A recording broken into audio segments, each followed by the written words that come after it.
The Bengals are dealing with another injury, which could and probably should lead to them signing a veteran at a key weakness. Let's break that down. Plus, a look ahead to Monday Night Football, Bengals Commanders, right now on Cincinnati Bengals Talk.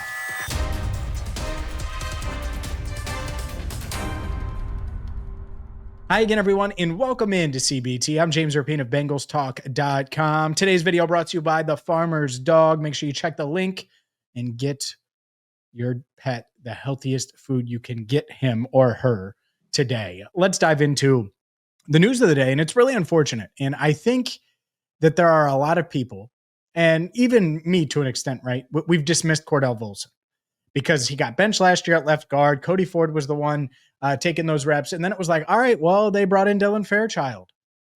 And something interesting has happened over the past few weeks throughout training camp is Cordell Volson has been the second team right guard. And he was the second team right guard and kept playing with the twos. And I actually think there was a decent chance that he ended up with the ones, that he beat out Lucas Patrick, that he ended up being their best option at right guard. Part of that's a testament to Lucas Patrick and what he's been or hasn't been. Part of that goes into what the Bengals didn't do this offseason. And part of that is a testament to Cordell Volson, who lunch pail attitude, has always had the right attitude, has always had the right approach, and was working second team left guard, second team right guard when he needed to, third team right guard, second team left guard. Like, he was bouncing back and forth. And I really think he had a shot at that starting right guard job, something that as of today, August 16th, the Bengals are still evaluating, and for good reason. Lucas Patrick has been underwhelming. And so when I roll all that together and I find out that Cordell Volson is dealing with a shoulder injury, Zach Taylor says Cordell won't play on Monday night. It's a big, big blow to the Bengals offensive line competition, especially when you look at it. And Cody Ford was on the rehab field on Saturday. Cody Ford was someone that they thought was going to battle at right guard and instead is probably going to be their swing tackle. And so Ford nicked up, Volson hurt. You've had Amarius Mims in and out of the lineup already. You've had all of these things happen. And it just points to it screaming, go sign a guard. Go do it. Go sign a guard. And I wrote about it for BengalsTalk.com. Shaq Mason makes sense to me. He's 32, but he's worked with Ted Karras, and he's someone that is certainly proven in this league, even if he wasn't as good last year. Fine. Maybe you don't think that he's the guy. Well, Brennan Sheriff, he's retired. Oh, well, maybe it's Dalton Reisner. I really don't care at this point, as weird as that sounds. But what is clear, what's perfectly clear, is that this is an issue. And they had a lot of human beings in line to potentially battle for that right guard spot. They did. Lucas Patrick has been underwhelming. They had Cody Ford, but they feel he's one on the rehab field. Two, I think they're more comfortable with him as a swing tackle. In the past two practices, that's exactly what he did going into Saturday. On Wednesday and Friday, he was at left tackle and right tackle, respectively. And so you have that. Jalen Rivers, it doesn't feel like he's ready to go, but maybe he is.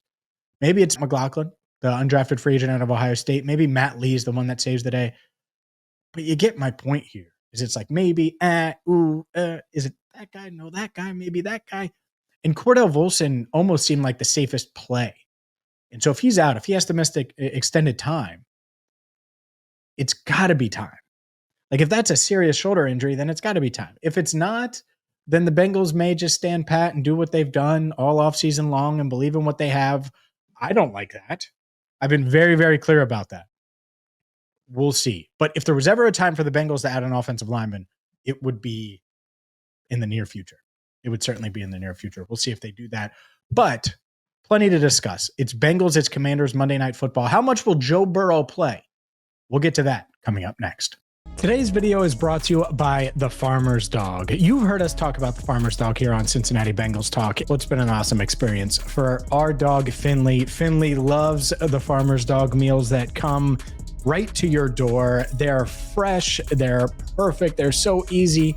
We actually brought him to the vet recently, and they had nothing but praise for how Finley was doing weight-wise, health-wise, as he's getting close to the decade mark. And he's eating better than ever. He has a ton of energy. He's playing with our kids at a a level that, let's be honest, when you have toddlers, you need your dog playing with your kids. And the best part is about Farmer's Dog, it's not just the health, it's not just everything that comes with doing what's best for your dog, but it's the convenience delivered right to your door. It's easy to unbox, it's easy to unpack, and it is easy to, well, get your first box today. Get 50% off your first box of freshly made healthy dog food by using my link in the description. Plus, you get free shipping and 24/7 customer support with the Farmer's Dog. I love it. We love it. You will too. Click the link in the description. Bengals quarterback Joe Burrow, Shamar Chase, and the starters, well, they're going to play a lot on Monday night, probably about the same as they did in week 1 of the preseason against the Eagles. And they certainly want the same results on offense. The offense moved up and down the field, scored 2 touchdowns. Joe Burrow was 9 of 10 for 123 yards and 2 touchdowns. If they do that, yank them. Get them out of the game. I was talking to a veteran earlier this week, and that's what he said. He said, look, I think we're going to play around the same amount that we played last week. And I thought that was interesting because I think there are a lot of people, including myself, that were like, you play a half. They don't feel like they need a half. They want to get in, play a quarter, in their minds, play well, and get out. What's really interesting is who they're not going to have. And the list is sort of long. I already mentioned Cordell Volson, but you look at this list of guys that aren't going to be out there, and it's pretty lengthy. All right, so Miles Murphy is out, and he's like about a week or so. DJ Turner is questionable. He's probably not going to play. Geno Stone not playing. And so we'll see there. Jermaine Burton not playing. So there's a lot of guys that aren't going to play, even if they're starters or they're not. Mike Gesicki also not playing. That being said, Dax Hill, Cam Taylor-Britt, both playing, and big game. It's a big game for Dax Hill as he makes his way back. It's a big game for this defense to sort of establish themselves a little bit and play better than they did in that week 1, especially the first team defense. And they're going to have Shamar Stewart, and I'm really excited about that. Shamar Stewart is going to get first team reps. Zach Taylor talked about Stewart and admitted that he's not really surprised by Shamar and what Shamar's done, but it's been great to see that he's been able to create chaos and do all of those things. And I would start him, like week 1, start him with Trey. Like you have Trey on one side, Shamar on the other. That's what I would do. Doesn't mean you're not playing Miles, you're not playing Osai. Of course you play those guys. But to me, Shamar's been so disruptive, and he's so big, he's so strong, he's so powerful. You can use that right now. And so even if he doesn't start, like get the designation, I need to see him play starting level snaps. He's going to play on Monday night. And that goes without saying, right? But he's going to play with the first team on Monday night. So I'm excited to see that. There's plenty of things to watch for.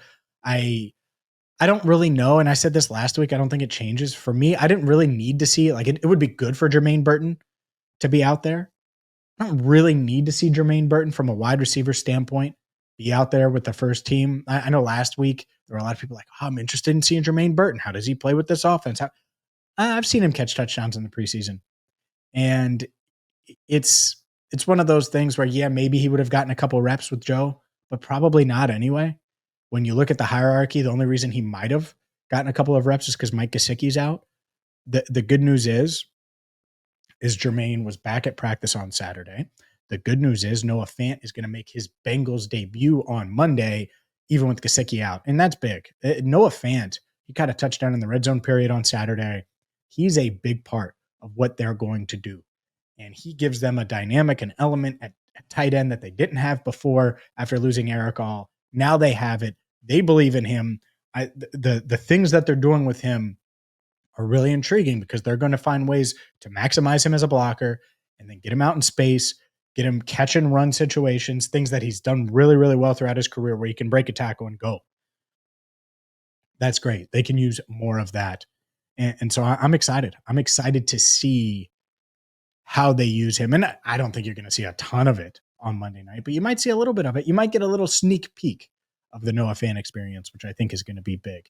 Look, this team, they need to play better on offense or on defense, excuse me. But the offensive line, that's lingering. And maybe Lucas Patrick goes out there and is dominant, right? And just plays really, really well and solidifies his status at right guard.